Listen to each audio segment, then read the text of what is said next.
Good. Sorry, folks, can we all just scoot down one chair over this way? Yeah. I'm sorry. Sorry, what was that? We're trained. We Just lunch. Chair over. Have fun. Thank you. Yeah. I'm gonna set this live. Hey, Brandon. Do you want me to scoot me down?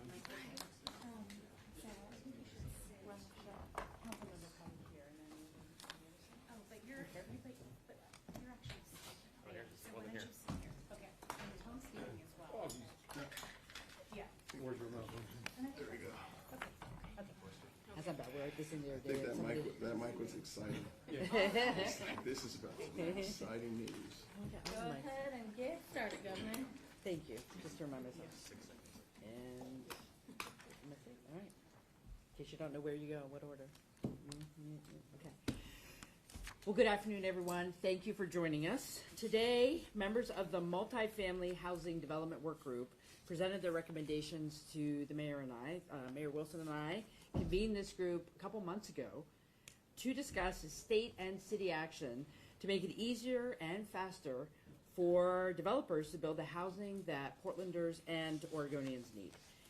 So I want to start off by thanking the work group, and their work is not done, but they've hit a critical point of an initial set of recommendations, and they're going to continue to be partners with us as we move the city forward when it comes to housing construction. So I really want to thank them for their expertise and perspective to this conversation. They've been great, and you're going to hear from some of them today. Also want to thank the city council members who have been also engaged in this effort. This takes a village to do this, and we are looking forward to the work the city council is doing to put some of these things into action. So at the beginning of the month, the mayor and I announced a bold initiative. I announced my support for the idea of waiving system development charges for the first 5,000 homes that could be built in the next 3 years. And we've already seen a lot of interest from our builders to take advantage of that, and really look forward to the city council doing their part to finish an ordinance as soon as they can get it through their committees and through their process. Very, very important. We have a lot of folks interested in building homes in the city of Portland because of that proposal. And then I want to announce some other actions that have come out of conversations with the work group as a next set of steps that we're going to take. So first, we have to talk about permitting and how housing construction permits are being done. We just need to do them more efficiently and effectively. The city has made some progress, but we have to make more progress to really make it more predictable and efficient for our builders. So I'm directing the State Building Codes Division, which is an agency within the state government, to embed some of their staff in Portland to help the permitting department have additional expertise to do some streamlining and try to improve their processes. We're all focused on customer service, and our Building Codes Division staff will be helping the city of Portland achieve greater goals in the work that they're doing. It's going to bring down the cost of construction, because when you get through your permitting faster, time is money. That's going to help build things more effectively and more affordably. But I do want to say that embedded staff is not replacing the core staff that the city of Portland needs, and I know that there's a budgetary conversation where folks are trying to keep core essential services here in the city of Portland. We are going to be a valuable add-on and ally to do that work, but there will still need to be core services here in the city of Portland. Secondly, I'm going to be directing the State Building Codes Division to execute something called a mutual aid agreement. These are things that we have done in the past where jurisdictions like the city of Portland are working with other city governments to share resources in case there's an ebb and flow in permitting. So if the city of Portland needs some help because permits are up, they'll get some help. If the city of Portland has a little time on their hands, they'll help other cities. A mutual aid approach is kind of what we do in fire, and we're in an emergency situation. So this allows cities to work together differently, and we're glad that the city of Portland is going to take up that voluntary agreement to work with other jurisdictions. The other thing I want to say is we talk a lot about efficiencies. We have to do that, but we need a full menu of actions if we're going to actually get more construction happening in the city of Portland. We have to get more creative. There's one thing we want to add more energy to, and that's the office building to residential conversion. We're seeing this around the country. We need to see more of that happening in Portland as one extra piece to the puzzle of more housing construction. So I am directing Business Oregon, which is the state's Economic Development Agency to designate office to housing conversions to be an essential to the economic well-being of the state. If we can do more conversions from office to residential in the central city core, it's going to send a message, it's going to get more folks downtown, and it's the right thing to do with some of our empty buildings. It's not every building, but it's going to be important. So we're going to be working on that. Let me see. One more thing. What you see in the work group recommendations is a real interest in the city and the state by the governor and the mayor meeting with investors who want to invest in Portland. So we're committing to meeting with investors in the fall to talk about the value that is Portland and why building in Portland is not only the right thing to do, it's a good business investment. So we're committing to that. And then lastly, and I think most importantly, because it's kind of the underlying piece, is let's focus on the economic development of the city of Portland. So I'm going to be committing to having a near-term 6-month plan to put the economic development trajectory of the city back on track. Look, there's a lot of good ideas right now. There are things that different organizations, Prosper Portland, the City of Portland, other organizations like the Chamber have been working on, but we all have to be on the same page. So we know where we're going to be economically 6 months from now, 12 months from now, 2 years from now for the City of Portland. And I'll be digging in on that with Business Oregon as a lead for us, because as the city goes, so does the state, and I'm fully committed. So with that, I'd like to pass it off to the mayor. Thank you, Governor. I appreciate it. Thank you to Councilors Dunphy and Avalos. And I want to give a shout out to Councilor Ryan and his alma mater, the University of Oregon Ducks, who made the college men's playoff, and Oregon State did as well. So we have 2 teams. I don't often wear orange, but just let me give a shout out. Are you a that. baseball fan, I'm a Mr. huge Mayor? baseball I fan, knew and that. it starts tomorrow, so There you go. FYI, everybody. We just wrapped up the final multifamily housing development work group, and I'm proud of the proposals that this group crafted and brought forward. This is our moment to take action to revitalize Portland, to create much-needed housing for Portlanders. That's why today we're announcing the City of Portland will reboot and expand its self-certification program, which will streamline permitting and accelerate project approvals. This initiative will cut red tape and improve efficiency to get housing built faster. In addition to self-certification and building on early lessons learned from the Portland Clean Energy Community Benefits Fund pilot, Prosper Portland, we are creating a new financial tool to push and convert vacant office spaces into housing in partnership with the community. Downtown Portland has a number of properties that could be repurposed, unlocking new housing opportunities and breathing fresh life into the city core and cutting carbon emissions by promoting the reuse of these existing buildings is essential. With $15 million in PSEF funding to support middle-income office to residential housing, we're opening the door for transformative work. Portland is open for business. It's open for housing, for opportunity, for growth, and for our climate future. This is important. By repurposing an office tower, it can save up to 80% of the emissions versus knocking it down and starting from scratch. It's exactly what our Portland Clean Energy Fund was designed to do. And if the byproduct is we get to add hundreds, if not thousands, of new housing units, it's a win-win for everybody in the city of Portland.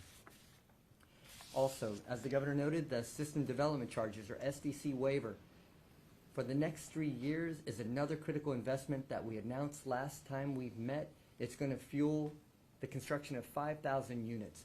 We noted to the work group earlier that we hope that they can keep up. And that is something good government does. Good government doesn't tax things that they want, and we're not going to. Now, it's a challenge to the building community. Let's get going. And I'm happy to say that the developers are stepping up. They've signaled that they're ready to go, and we're ready to go as well. This moment is a springboard. We will continue working with the governor, our partners, our city council, the development community to drive more solutions like this and office to residential conversions. With collaboration and vision, we will ensure Portland remains a vibrant economic engine, and it's an economic engine that works for everybody, that leaves nobody behind. So thank you very much for helping us, and thank you for this opportunity. Thank you, Mr. Mayor. Council Ryan. Yes, thank you. And to the Beaver Mayor Wilson, thank you. But I'd be remiss as a duck to not say the women are kicking off the Women's World Series today in softball. Congratulations. 6:30, and I hope we can all agree we need to beat the Bruins. Region agreed. Hi, Council Ryan here. After herding the cats from 7 city bureaus and 5 council offices 4 years ago to lead a deep dive into improving our permitting system, I'm here today as a satisfied Portlander. And it's an honor to stand with Governor Kotek and Mayor Wilson to move with the doers here at the table to move some rational solutions. Our marketplace has had a lot of headaches at the moment, and government should do everything it can to provide some much needed aspirin. Thank you to the professionals of the city who willingly came together in the spring of 2021 when this then news that the city commissioner was convening a task force. And although I saw a few I will outlast you foreheads flashing off in those Zoom meetings, we remained in the conversation and the attendance actually remained high at all the meetings. We use data to drive decisions, and as a result, today we're taking another rational step to work with our partners and build housing. Let's churn some dirt, build together. And on that note, I'll pass over to one of the doers, Tom. Thank you, Commissioner Ryan. Good afternoon. My name is Tom Kilbane. I'm the Managing Director for Urban Renaissance Group here in Portland. We're a full-service real estate company with offices in Portland, Denver, and Seattle. Speaking on behalf of all the working group members, we're encouraged by the work that we've done here together, and we're confident that we're headed in the right direction. One of the top recommendations from the working group is to prioritize economic development. That means creating an aggressive economic development plan for Portland and the region with the goal of attracting new employers and keeping our existing businesses. Nothing is more important for increasing investment in housing production than showing investors that Portland and Oregon are good places to do business and that our economy is growing. A clear, focused, and coordinated economic development strategy is key to achieving that goal. To that end, we're very pleased to hear the commitment by the governor and the mayor to commission an economic development action plan. We look forward to hearing more details about the plan and encourage both the mayor and the governor to ensure that there's clear alignment and coordination between the various economic development agencies already engaged in this effort. I can say with conviction that the business community is ready and willing to join with the governor and the mayor in delivering the open for business message to employers and investors alike. I think we can all agree that it's time to change the narrative for Portland. On that note, I'd like to finish with a little bit of good news. As you may have heard earlier this week, AEG signed a long-term lease to operate a new 4,000-seat live music venue, which will be built on the site of the Nordstrom building at Lloyd Center. This will be a tremendous catalyst for the Lloyd district and will be a destination for people from around the region. With over 150 shows a year, the venue will generate significant economic activity and it will be a major contributor to our live music economy. Let's build on our strengths and keep the momentum going. On behalf of the entire working group, we want to thank the governor and the mayor for making this effort a priority. Thank you. Thanks, Tom. Sarah? Yes. Good afternoon, everyone.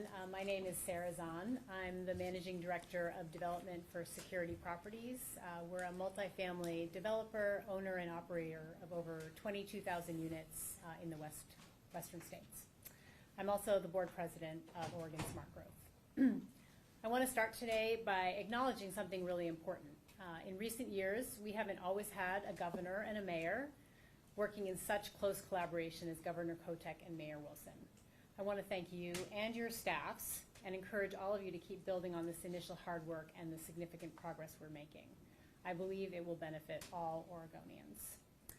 The governor and mayor have today laid out a number of action plans to be excited about and which will move the needle on housing development in our communities.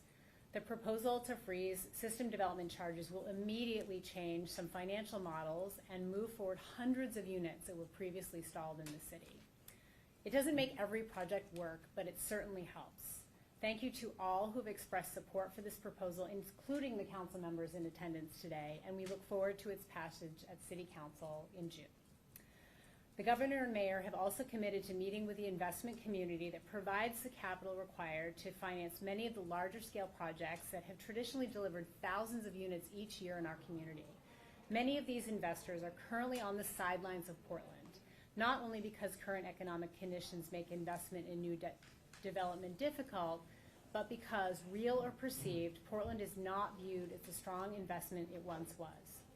The commitment from the governor and mayor to meet directly with these partners and communicate their commitment to action will be critical in bringing these investors back into our market.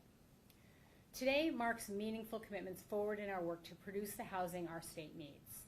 Governor, as you consistently remind Oregonians, we need to build tens of thousands of units a year to catch up with what residents need. As you say, Mayor, let's go. On behalf of Oregon Smart Growth and many of my colleagues in the development community, we stand ready to help. Thank you. Thank you, Sarah. Thank you, Sarah. Andrew? Good afternoon. I'm Andrew Colas. I'm President and CEO of Colas Construction and Colas Development Group, where I'm a second-generation family business owner right here in Portland, Oregon. And first and foremost, I'd like to thank the governor and the mayor for pulling together this wise group of individuals throughout the region. Your leadership really exemplifies what we all as Portlanders need to see. And what we need to see is that this city is open and it's open for business. You brought some of the best and brightest from the nonprofit, for-profit, and public sectors to come together and to work together to propose this plan. And we were able to do that, and we actually came to consensus. So that's a big deal. One of the several points I'd like to highlight is the State Building Code Division support. So the governor is going to assign dedicated State Building Code staff person or persons to work in the City of Portland's permitting office. And the way I see that is you're going to take some of the best and brightest from the state's building code, working together with some of the best and brightest from the City of Portland's building code. I think of it as a SWAT team of some of the smartest people that are going to help to unlock the red tape, knock down any bureaucracy that's holding and limiting the production of housing faster. And that's a really bold step. And it's not really about placing blame. It's about rolling up our sleeves and getting it done. It's a model for direct state and local partnership in response to a housing crisis. Also want to highlight the mutual aid agreement. It's another forward-thinking move. The mutual aid agreement between the state of Oregon and the city of Portland, it lends plan reviewers to other cities. So it will help smaller communities that are going through growth surges be able to stabilize and manage those surges, while at the same time keeping the skilled staff and experts from the city of Portland working when we have ebbs and flows in the production of development. And lastly, I want to talk about self-certification model. So that's a model that would allow developers to certify plans and utilizing third-party inspectors to again moving housing production forward in a much faster timeline. Last, I want to talk about the builder's remedy exploration. So it's a bold accountability tool. You'll see that same tool in the state of California. And really what it does is it gives the governor and her team the ability to utilize the builder remedy tool if the various cities and counties aren't meeting their housing goals. It gives the state the ability to say the status quo is no longer acceptable. We need homes, not holdups. So it's a big tool that I'm excited to look into and to utilize in the city and state. Finally, there's three takeaways for me. We reached rare consensus with a broad group of people from both the for-profit, nonprofit, and public sector. That's rare, but it was consensus. And the consensus is we need to be a pro-housing production city and state. And we were unified in that consensus with the credible leadership from our governor and mayor. They were along with us for the full process, and they've committed to putting not only in place some of these recommendations, but pushing them forward. So I'd like to thank again the leadership from the governor and the mayor and their teams to really help execute this and to again bring a pro-housing production model to this city and state. Thank you. Thank you, Andrew. All right, for questions, I'm over here, sorry y'all. Per usual, I will call on you, but I will call on Lucas for virtual questions, and we'll switch off. We don't have a whole lot of time, so probably only make it for one question. Go ahead. As you streamline things, there is a chance that things could go wrong. What are safety measures to prevent anything from falling through the cracks because you guys are rushing houses so fast? I really appreciate the question. I think we're all committed to maintaining health and safety requirements. No one's going to build something to put anyone in an unsafe situation. This is about looking at the bureaucracy of saying, do we need every approval that is currently on the books? What are the ones we do need? How fast can we move them? And I think we can be smarter while also keeping people safe and our communities exactly the way we want them. This is about not getting stuck in the paperwork that has been kind of grown over time. We can take some of those things off the table and still build good, safe, affordable housing in communities around the city. Great, and I forgot to say, if you have a question for a specific person like a developer, please tell us. Go ahead, Lucas. One question in the virtual queue. This one's from Alex Zielinski at OPB. How many state staffers does the governor plan on directing to support city permitting work? And does Mayor Wilson see this as a way to backfill his proposed job cuts to the city's permitting department? We're not expecting this to backfill our permitting department. I've been working closely with DCA Oliveira on what his expectations are today and tomorrow. The most important news to state is we have 6,000 permits that are either ready to go or in the process. We're ready to start building, so it's not putting pressure on our permitting department. It's just simply unlocking that pressure for those units to get built and get built quickly. And in terms of the number, it could be one or it could be maybe different numbers depending on the ebb and flow of the work. But our commitment is to help the talented staff in the city of Portland have some allies and say, have you tried this or have you tried that? We can give you some advice here. It's not replacing folks. It's saying, how can we do this differently? And we feel like we have something to offer there, and the Building Codes Division can't wait to get started. For the mayor, it's easy to see how the self-certification program could speed up the process, but are there specific safeguards in place to make sure that things meet code? Are there spot checks? How's that going to work? Yeah, thank you. And the governor mentioned about it earlier. Health and safety are critical. Life safety issues won't be self-certification. We're talking about window subsets. We're talking about glazing on windows that we've trusted our developers who've done thousands, if not tens of thousands of those jobs. We know that they can do it, they can deliver it well. And yes, I mean, spot checks and permits are certainly something we'll do, but we also have to get out of the way from things that they already know and they're experts at that are delaying projects. We want to kickstart this process, and we trust, and that trust is important with the business community. Oh yeah, no, we're virtual. Go ahead. Yeah, Mayor Wilson, I'm sorry. With the difficult budget conversations that are now going on, where did the $15 million come from? Is that in your proposed budget? And then you mentioned PSEF funding. How does that have to do with the PSEF mission? Yeah, so it's $15 million of new PSEF funding that's going through our board, and they'll approve it. So it's not in this budget. It'll be a new program, and we're looking at the notice of funding opportunity in the fall and or early winter. Where does the money come from? From PSEF, from the built reserves we have through PSEF. And then how is that part of the PSEF mission? As far as, well, as I've noted, so if you knock down a building and start from anew versus repurposing a building, you reduce the emissions by 80%. And so that's right in that mission for PSEF. Hi, Governor, Mr. Mayor, Douglas with Telemundo. How this project will help out Hispanic communities, and how is the city of Portland getting ready in case that the federal government is doing something against the city, since you have declared this sanctuary city? Thank you. Yeah, you know, I think that's a very important question. We know there's so much uncertainty right now. And what we're doing by coming together is we're not going to wait for the federal government. We're taking action ourselves. We know that we have job loss. We know we need economic opportunity for all four corners of our city. What this does, it allows us to start building housing, which we all need. We all know we need. It also creates economic activity, which is going to be shared throughout the city, and the state benefits as well, because we use lumber and the land we have, and then the skilled labor we have. Those three ingredients we have, and those are ingredients we're going to use to really keep Portland humming.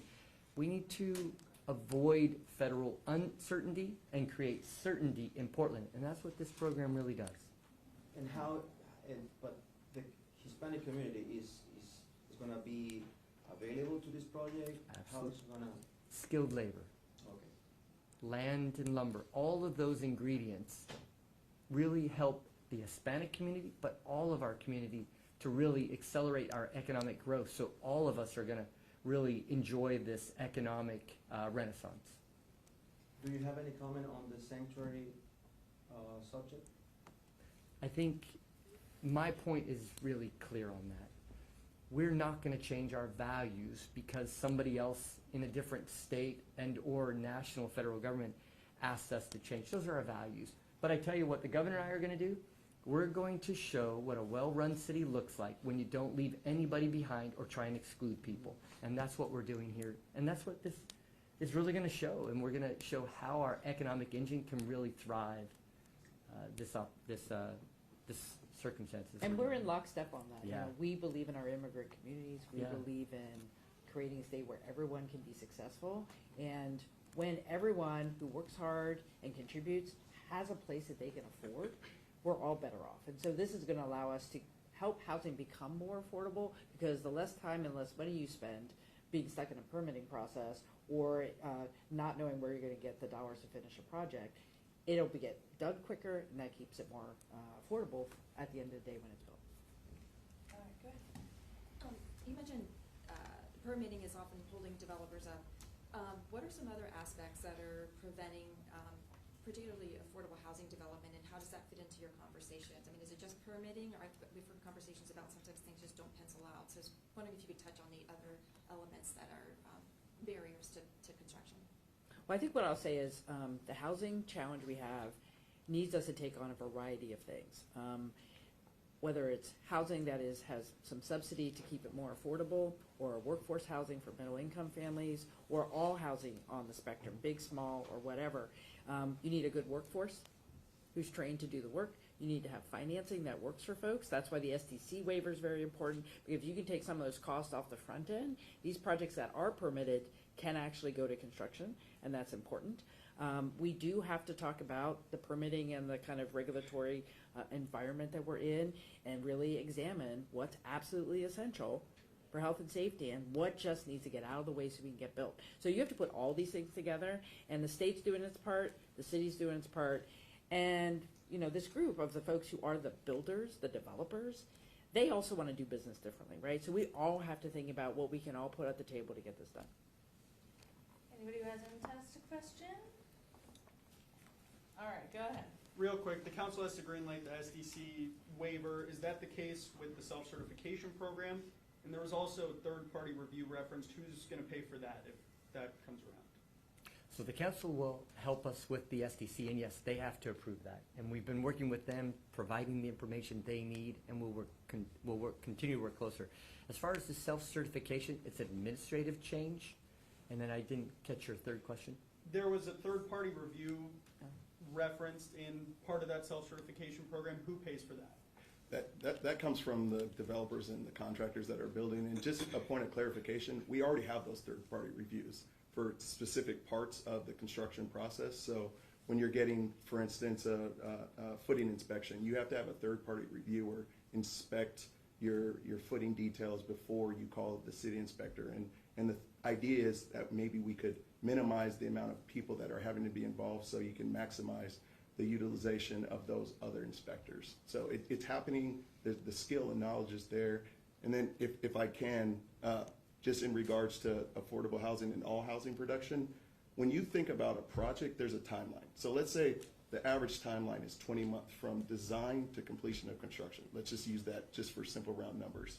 Depending on the size of the project, each month costs a significant amount of dollars. You're talking about hundreds of thousands of dollars. So if on any project we can reduce the timeline by 1, 2, 3, 4 months, you're talking about material costs that will then reduce the overall cost per unit, which helps to get our median cost of housing back to a number that allows for more residents in this community to get the housing that they deserve. So it's all those pieces that these proposals are going to address for all types of housing. Great. We got to wrap it up. We got two over here. Can I get one more in? Sorry, Christina, we're 5 over here. You All right, did go. get two over there. With the SDC charges, it does seem like you jumped the gun in announcing them before moving it through council. Some of your budget proposals did not. get adopted exactly as is by council? What makes you think this will go through? I think it's an exciting move to get Portland going. You know, I promised Portland that I was going to hit the ground running on day one. And frankly, it's exactly what all the counselors had noted as well as they were running. We're pretty lockstep in this one. Did we jump out there in front of it? It's time to let the developers know it's time to get building, and I'm confident that the council will be with us. But you bet I was in their offices talking to them before this announcement, taking a temperature gauge, and the temperature gauge was hot, and that's important. So we didn't go into this cold. We know that they're with us, and they are ready to get Portland building. And if I may, there's a few of us here in the room, counselors, and we've been a part of those split votes. We're united on this one. All right. Thanks, everybody. Thank Thanks, you all. everyone. Really appreciate it. Good to see Have you. a good day. No, I actually was learning. No, are you kidding? I saw you looking. I love it. I thought that was like, Yeah.